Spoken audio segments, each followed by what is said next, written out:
6 months after the Great Ant War, the survivors found a new world. We abandoned the streets and retreated to the clouds. High-rise penthouses became our castles. For a moment, we felt untouchable. But the silence was a lie. Above the smog, something was watching. Not from the shadows, but from the sun itself.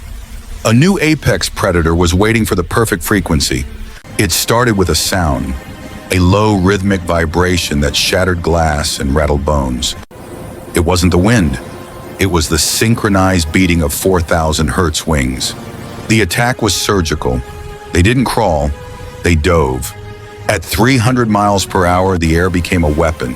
In seconds, our rooftop sanctuaries became slaughterhouses. Then came the sting, a jagged obsidian needle 6 feet long, dripping with a neon green neurotoxin.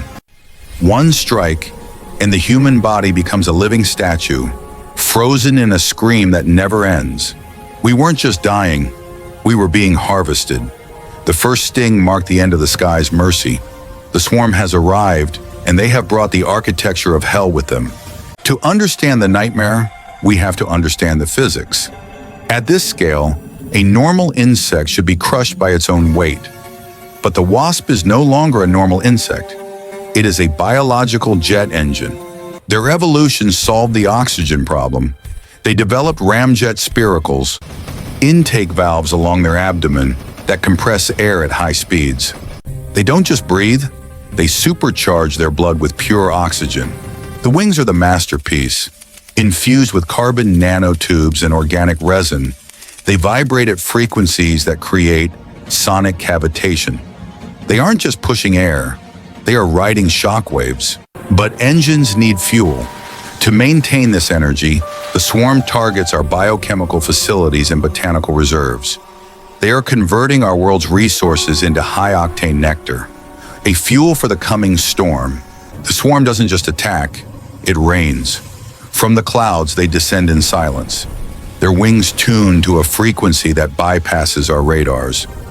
The sky isn't falling, it's hunting. They don't use mandibles to kill, they use the needle, a biological harpoon filled with a neurotoxin so potent it shuts down the motor cortex in milliseconds. You aren't dead, you are just paused. One by one, the lights of humanity are snuffed out, not by fire, but by the sting. The streets become a gallery of living statues, frozen in their final moment of terror. Waiting for the collectors, this is the harvest. We are no longer the masters of the earth. We are the organic batteries for their unborn offspring. The sky is no longer a limit. It is a conveyor belt to the nests. The world's air forces didn't wait for permission.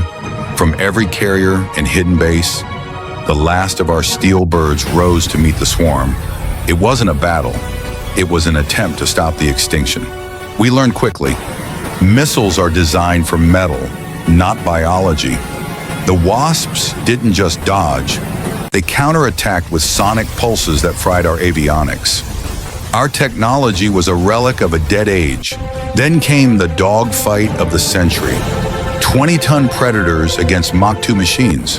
The wasps used their mandibles to tear wings like paper. In the sky, the sound of jet engines was slowly replaced by the roar of the swarm. By sunset, the sky was quiet again. Our wings were broken.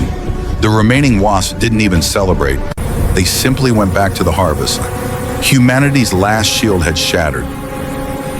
Our monuments of progress have been repurposed. The skyscrapers of New York and Dubai are no longer glass and steel. They are the skeletons of a new empire, wrapped in the organic paper of the swarm. The material is a nightmare, a mix of pulverized concrete, wood pulp, and a biological resin that hardens to the strength of steel. Inside these hanging cathedrals, the temperature is kept at a constant, suffocating 40 degrees Celsius. This is the nursery.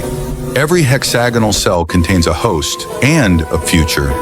The paralyzed survivors are not eaten. They are the soil. A single egg is placed upon their chest, waiting for the heat of the nest to trigger the hatching.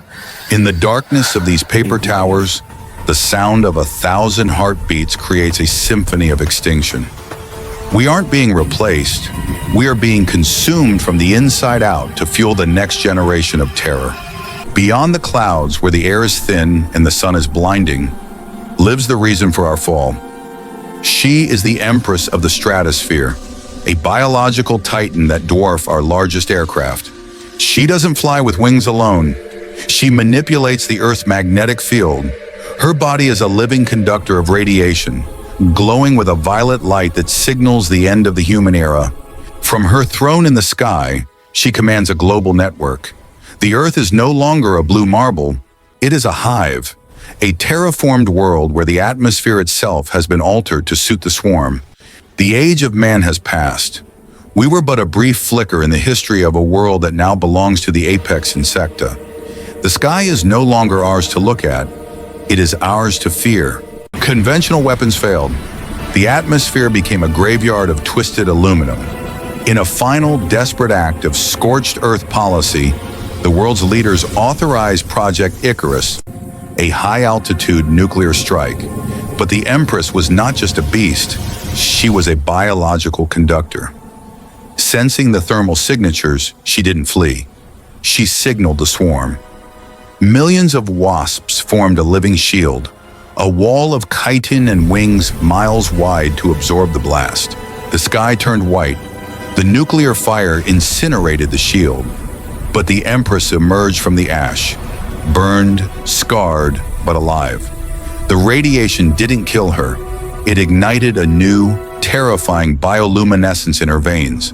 We fired our last sun at her, and she swallowed the heat. Now the sky is no longer blue. It is the color of our extinction. Welcome to the new stratosphere.